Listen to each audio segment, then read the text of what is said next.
Good morning, everybody. Happy Tuesday. Krystal, what's on the show today? We have a crazy show today. You've been working hard. Interviews with both General Petraeus and also Senator Josh Hawley. We've also got some breaking news regarding Mayor Pete and questionable New York Times reporting that illustrates some media bias. All of that and more today on Rising.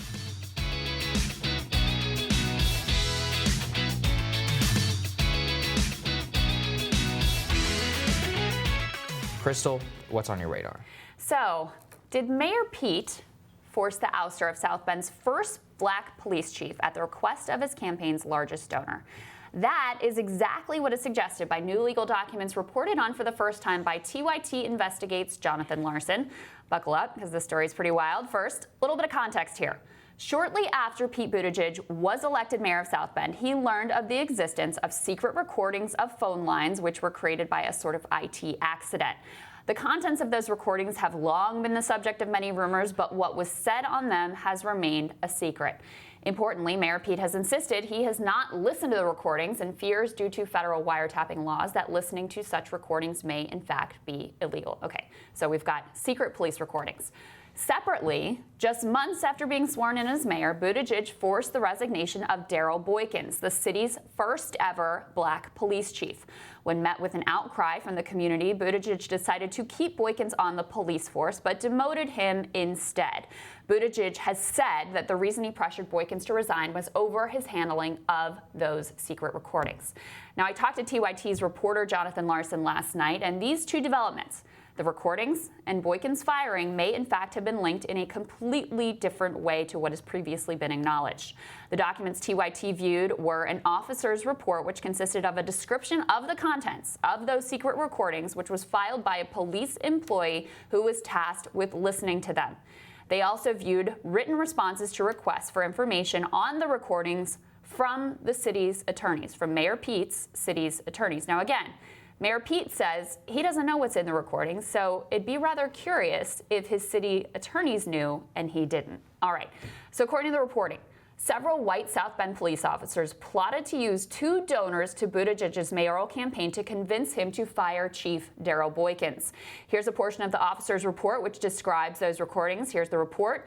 Both Wells and Young, two white officers, began to ridicule Boykins and mock him when Wells stated that Corbett, another white officer, had a plan to get rid of him. Young inquired what was the plan, and Wells stated it involved the money people.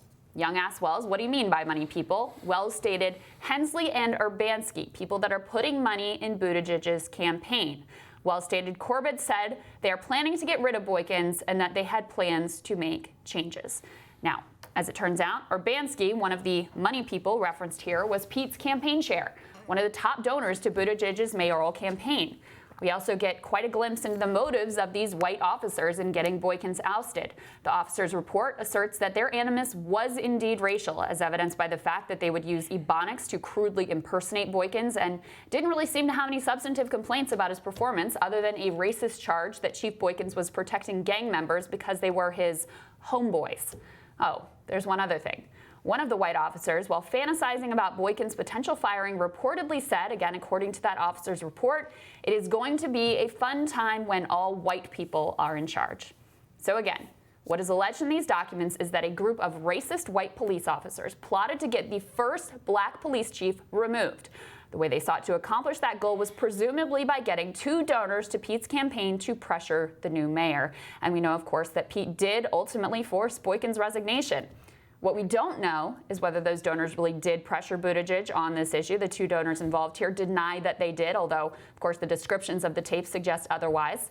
We also don't know that Pete knew of this plot to weaponize his donors, and we don't know if the reason Pete ultimately fired Boykins was in whole or in part because of donor pressure. As managing editor of TYT Investigates, Jonathan Larson told me, we have correlation but not causation. But the whole thing seems pretty shady. It seems pretty unlikely that his city attorneys knew what was on the tapes but kept Mayor Pete totally in the dark.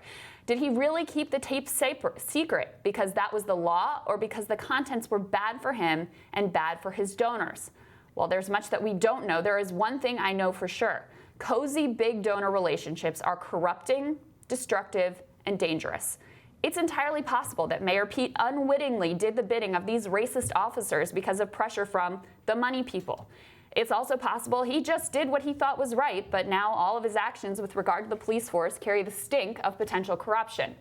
Whether corruption is real or only perceived, it does real damage to our democracy. Just witness the mistrust that still exists in South Bend between the Black community and Mayor Pete. Of course, in his presidential campaign, Mayor Pete's been the standout darling of the big donor network. Unlike Warren and Sanders, he's embraced the high-dollar fundraising circuit, and it's paid off handsomely for him.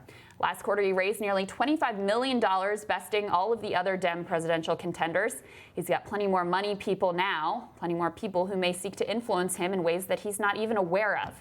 Now, I always say on this show, what really matters when you're thinking about candidates is whose phone calls will get answered as president. For Mayor Pete, the phone calls he answered when he was mayor tell a deeply troubling story about how he might govern. And Sagar, TYT Investigates reached out to the campaign, which called this reporting, quote, rumors that they, quote, are unable to prove. Yeah, you know, it's funny because I'm sure that people will say, oh, this is pedestrian, you're looking into these city matters.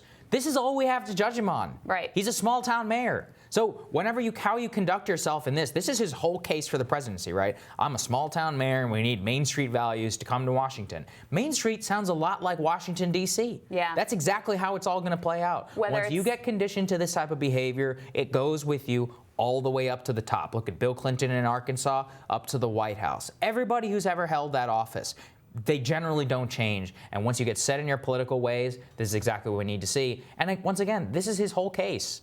That's right. Yeah. Well, and yeah, whether it's local level, whether it's state level, or whether it's national level, follow the money. Yeah. I mean, this is the way our system works. And whether it was actually a corrupting influence or whether it just appeared to be a corrupting influence, it almost doesn't matter because the effect is a complete lack of trust in our government because people look at this and they say, this just looks dirty. Yeah. Today it's Urbanski, tomorrow it's like Lloyd Blankfein, right? I mean, that's how this thing works. That's how it works. Yeah.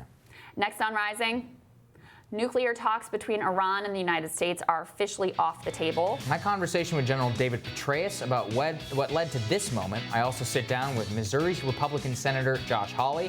His thoughts on the Attorney General's antitrust investigation into Google next.